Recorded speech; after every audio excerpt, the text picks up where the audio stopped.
What's up, y'all? Got you guys' attention? How old are you guys? Average age? 14? Okay. What's your name again, bro? Daniel. So I got I'm gonna tell you a little something. So I was your guys' age when I started having kids, okay? So I'm a father of 9. I got 9 kids.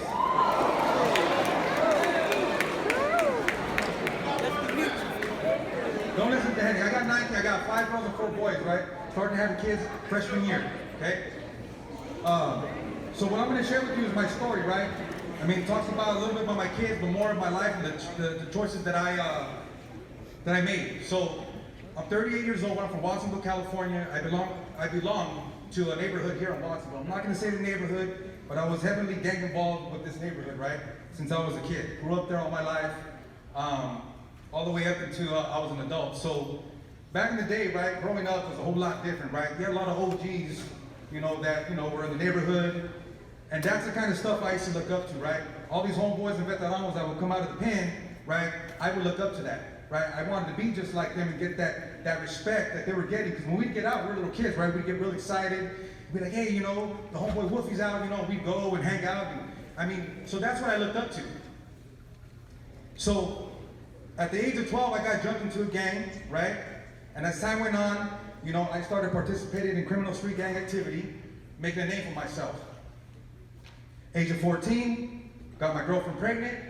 By 15, I had my first kid, 16 years old. I was a sophomore. I had 2 kids. Now you see that, right? You see me, you see my son, he's in red, got my red sweater, red bandana, right? Because at one point in time, I thought that's what I wanted my kids to be, was gang members, just like me. That's the way I used to look at things. See the way I used to dress them? Yeah. So, as I continued my life in the gang, right, I was putting in work, making a name for myself, your guys' age, even getting older, was getting incarcerated, juvenile hall, and then from there, eventually went from juvenile hall to county jail to prison, okay? My goal was to go to prison. So at the age of 18, I graduated. Where did I graduate from? Can anybody tell me? Well, there you go. Somebody said, okay, so yeah, you're right, prison. I graduated to prison. So I was on my way to San Quentin, happy, okay, that I made it, okay? So I get to prison, and one day I remember I was walking the yard, San Quentin, in reception, waiting to get transferred out to another prison, and the big homie I used to look up to, Wolfie, right, was looking at me with this proud look within his eye, right, telling me, you made it. And I'm looking at him like, yeah, I made it. That was a sense of accomplishment for me, was being in prison, and especially being with Big Wolfie and doing time with him, right? So within time, I kept representing my neighborhood, and through all this time, you gotta remember, I got 9 kids, right? I started having kids, so 16 years old, I had 2 kids. By the age of 18, when I was on my way to prison, I had 4 kids, okay? Never once was I really a father to my kids. I used to just dress them up cute, thinking they look cute, you know what I'm saying? And maybe sometimes take my son to the mall and see if I can get some numbers with some girls. Because he was cute, right? And I'm young, he's young, but that's the only attention I paid to my kids. Not really knowing that everything else was secondhand. My gang came first, okay? So my family didn't come first. My kids didn't come first. My gang came first. And I let it be known, they came first. So within time, now we're fast forward and going forward, right? I'm in prison, do my first term, almost 3 years. I get out. Now, I got this respect from the little homies. All my homies that are my age are looking up to me like, man, this dude came out of the joint, right? So, I started taking that in. Never being a family man, right? So, little by little, I started getting more heavily involved. Not within my gang, but within the prison politics. And see, within prison, there's a hierarchy. So there's it's the gang out here, but once you're locked up, there's somebody up there, right? So now I started striving for a different cause. Same cause, for a different movement. So as time moved on, I started selling drugs to benefit the cause, right? Making money, and within that, I also picked up a substance use I was using as well. I remember one time, I was so heavily involved, and I believed in my cause, that I told my mom, and I regret what I said now because I didn't mean it, but at the time I really believed it. I told my mom, there's my mom right there. And For all my kids, nephews. So I told my mom one time, look, you know what? I'm gonna let you know right now. You and my kids come second. My cause comes first. That's who comes first. At the time, I really didn't realize that I probably broke her heart in half. I'm sure I did. But that's how strongly I believed in my cause. That everything I did was for the cause.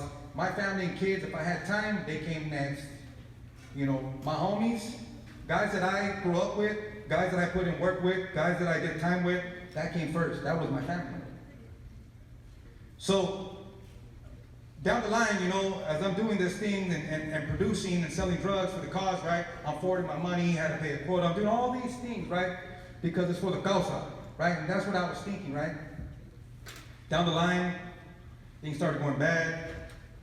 Substance use started, I started using more. And so, eventually, I had a falling out with the gang. So just remember that I put all these guys first before everyone, right? So after that falling out, right, I was taken up to Mama Donna one night, shot half an inch away from my heart, and left for dead. Well, it's obviously I didn't die, right? I'm here. But I did. They brought me back. I was fortunate, okay? Took some time after the fact, right? I was still in my substance use and, still thinking I was this person. And that continued, which led me to prison this last time, right? Got 8 years this last time for some activity, right? But it was within prison I started realizing that I needed to change my life. That I didn't want to be this individual anymore. I was a father and I wanted to better myself, okay? So when I got out, I started doing things differently. I enrolled in school, right? Met this gentleman over here, Danny. I started changing and started transitioning my life.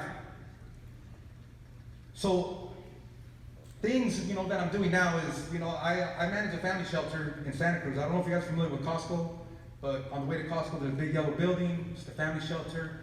I've been working at HSC for about 4 years, right?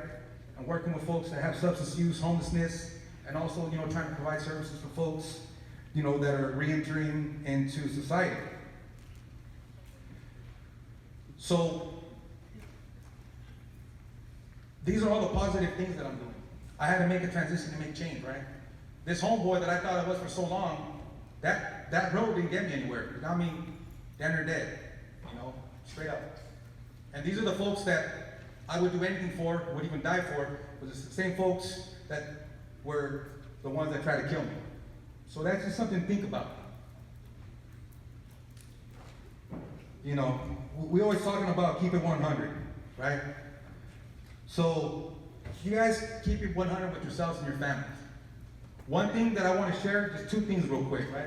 I got to sum it up. Okay, the bill, see that's an old dollar, that's an old 100, that's a new 100. You can change and still keep it 100. Feel me? But 2 things real quick, something good, right? Now, where I live, one of my best friends is a retired police sergeant. And that's where I'm staying at, on his property, right? So that's a positive thing.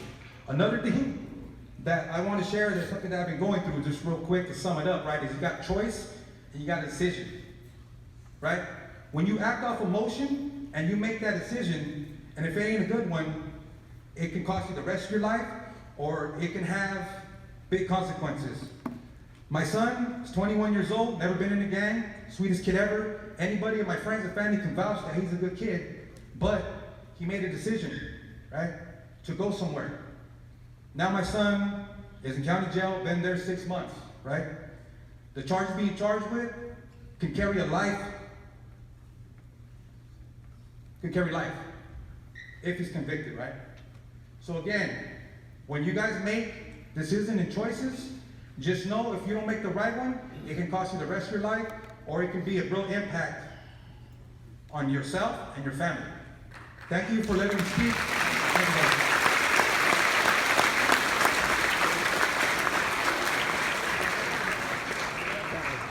You got t-shirts. We gotta get somebody else up there, way up there. All right, what's a life lesson you learned from Mark? Somebody way up there, so Mark can throw it way the heck up there. Go ahead, stand up right there, right in the front up there. Right there, you're looking around. You can change and still be 100, right, Mark? That's right. All right, there you go. What size t-shirt? What? Extra large, way behind you.